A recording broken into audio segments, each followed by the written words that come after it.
again, everybody. It's nice to see you, as it were. Welcome back to F330. This is F330 YouTube session number 4. This is for April 6th, Monday, and we start a new unit, week 11, which is on the topic of performing, worldview, and heritage. So welcome back. And hey, hello everybody. I hope you're all doing well. I wonder how many of you are in Bloomington. Well, it'd be interesting to know that. Well, let's get down to it. I've got two kinds of areas I want to get into today. One are administrative things, as usual. So I'll do that, and then I want to get into the content and get us started with this theme of performing, worldview, and heritage. On the administrative side of things, we have some work to do just to keep track of stuff, so let's do that. People are doing a pretty good job of checking in on the YouTube videos that are going out, but not everybody is responding. Remember, you respond even with a short comment of some kind, and then I give you credit for attending. Now, some of you have been responding, really, many of you, with lots of very interesting concepts and responses, reactions, and I've been trying to, in turn, offer a few wise words in response to your responses. So anyway, it's a kind of a conversation, and I'm enjoying it. I hope you are too. Let me talk a little bit briefly about thought piece number 8. So I graded those, and hopefully that all worked out, and you were able to see my evaluation of what you did for thought piece number 8. It should have come back to you via Canvas, so I did that. And just very briefly, we think about some of the things that were in play there. This was in reference to Chad Hamill's article, Coyote Made the Rivers. In terms of the first piece, there are a lot of cool facts, maybe not so cool, some of them troublesome about American history, but I know for me, when I first read Chad's work, I learned a whole lot about the Northwest and the Columbia River and how the native peoples had lived up there in the past and what some of the issues are in contemporary times. So it is really an American history lesson. The second one was how the story about Coyote and the two sisters, how that relates to the larger theme of the chapter. And there, of course, there's an interesting parallel between the two sisters wanting to build a weir, a dam, and keep the salmon to themselves, Coyote being the agent of transformation, going in there and opening up the dam so the salmon could swim upriver, which really parallels this problem of the dams, the great sort of industrial damming, the industrialization of the Northwest. Celebrated in the songs of Woody Guthrie, but problematic for the native peoples who lost, their fishing areas in many cases, lost access to the salmon, had some of their sacred territory put underneath the water and so forth. So that's the kind of thing I was looking for there. In terms of the two different songs, Chad goes to the mountain on a spiritual quest, and the spirits of the ancestors give him a song. On the other hand, we have, Woody Guthrie's song, Roll on Columbia, a celebration of this, development of the Northwest region there, and not at all friendly to the Indians, which was, a surprise to me. We always think of Woody Guthrie as, standing up for the downtrodden, so that was really quite unusual. But two very different songs. Still, song carrying the message, song as a vehicle for carrying significant messages. And finally, of course, the feature that's interesting about Chad Hamill in relation to his subject matter is he is a member of the Spokane tribal peoples, so he is actually writing from within the perspective of the native people of the region. Well, that was those were some of the things that were fun about the Chad Hamill article, and of course I'll be looking at your thought piece number 9, which is probably arriving around the time that I'm releasing this video, and in that one I was really just asking you to pull together some kind of briefly perspectives from both of the articles for last week, the Chad Hamill and the Chie Sakakibara, and work with with one of our 5 key concepts on performing the sacred. So hopefully you all had some fun doing a little comparative, bringing out a couple of things from each of those articles, and I'll be happy to look through those and give you my assessment of what you've done there. And then in the administrative side of things, and I want to wrap it up pretty quickly here. Yes, the third short critical essay. This is an important piece of your workload for F330. And so this is due to me via the Canvas upload file there as of noon on this Wednesday, Wednesday, April 8th. So this very Wednesday, I want to see those. And those are just, you know, the usual sort of 3 to 5 page short critical essay. But remember, in there, I'm asking you to work with, first of all, to get back into the framework of what are you going to do for your final research project. And hopefully, though, your thinking is progressing there from those earlier phases where we did the proposals and I responded to your proposals and so forth. So I want to get you back into that groove. And in particular, I want you to think about genre or forms of folklore that will be central to your research, because this will ensure that you focus appropriately on the folkloric side of things. There's always a tendency to stray. Want to definitely bring it back and write as a folklorist, do this research from a folkloristic perspective. So I want you to isolate 1 or 2 genres of performance, genres of folklore, forms of folklore that are going to be at the heart of your research project. And so I do want you to make that step. And of course, I'm also asking you to, again, to assure this folkloristic component, and this has more to do with the conceptual framework. I want you to draw on our 6 core folkloristic concepts. Remember the cat, pig, community, art, tradition, performance, identity, and genre.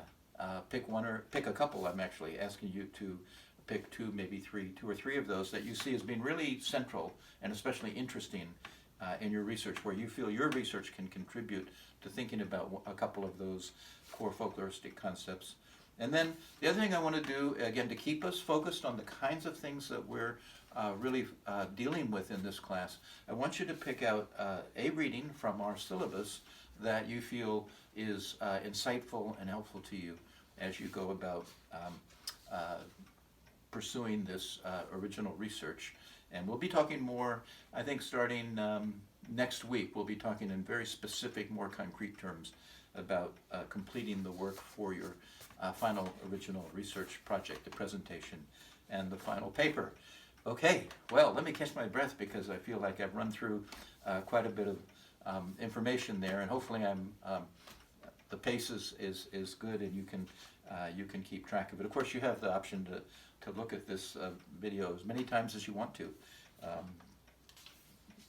Hopefully just maybe once or twice. Okay, let's turn to matters of content. So last week, week 10 was performing the sacred, and you know, I think we had you know, some interesting directions to follow in that regard. This week we turn to performing worldview and heritage, and again I have some some key concepts for you, and so I want to share those very briefly now, and I'll put this up. This will be available to you via Canvas. But once again, I have a handful.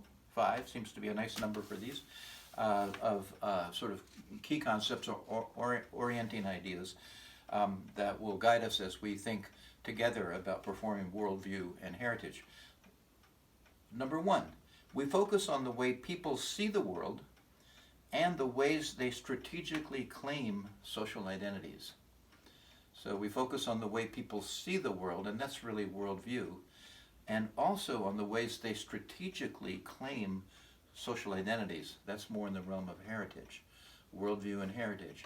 How people see the world, but then how they claim certain identities. And I say strategically because there is a kind of a purpose behind claiming a certain social identity. Maybe you claim one identity in one context and a different identity in another context, for example. So there's a strategic component that I think is interesting. Secondly, worldview is grounded in local ecologies. Worldview is grounded in local ecologies, but heritage responds to global pressures. And I think this is a really, I like pairing worldview and heritage. They're very closely related, but they're not identical. And you can see the way I'm framing it, worldview is grounded in local ecologies, very much part of people's everyday experience, whereas heritage is responding to outside pressures, global pressures. And I think we'll see that as we look carefully at the readings for this week. Third point, heritage draws a connection between past and present and often points to the future. So heritage is definitely backward looking in a sense of going back into the past and pulling selectively pieces out of the past experience of the community. But that's in order to create something that makes sense in the present and also often has a kind of a, shall we say, points to the future. So heritage has this interesting way of crossing these time frames and in some ways connecting them. Something else to think about. My fourth point here, worldview and heritage are performed on multiple stages. And I think this performing on stages is something that is really interesting to think about. We'll be going into that, and I think having some fun with that. And five, the fifth one, expressive culture, folklore, is the most powerful medium to communicate worldview and heritage. Expressive culture is the most powerful medium to communicate worldview and heritage. And that's where folklore comes, again, into the middle of things. We sometimes think of folklore as being peripheral, but in many situations, folklore is really in the center of things. So those are our five sort of guiding or key concepts as we take up this theme of performing worldview and heritage. And I'll send this out to you via Canvas. Now, finally, let me turn to the Jennifer Post article, the Jennifer Post chapter, and just say a few words about that. I'm not going to be assigning a thought piece between now and Wednesday because you're busy working on finishing off your third short critical essay. But there's a lot going on in Jennifer Post's work. She's really a wonderful scholar. She came here to Bloomington when we had our DIRT conference, and I enjoyed her a lot. Well, first of all, it's a little bit confusing about where we are, but remember the Mongolian people, essentially Mongolia, which is a region that's kind of to the north and a little bit west of China, Mongolia is the birthplace of the people that Jennifer Post is writing about. But many of them look to northwest China as their ancestral home. So we have Mongolia, but then we have northwest China, which is invoked as the place where their ancestors came from. And then Kazakhstan, which is a relatively new republic, formed in the aftermath of the breaking up of the Soviet Empire. Kazakhstan is kind of like today's motherland, so calling the people to come and be part of this nation.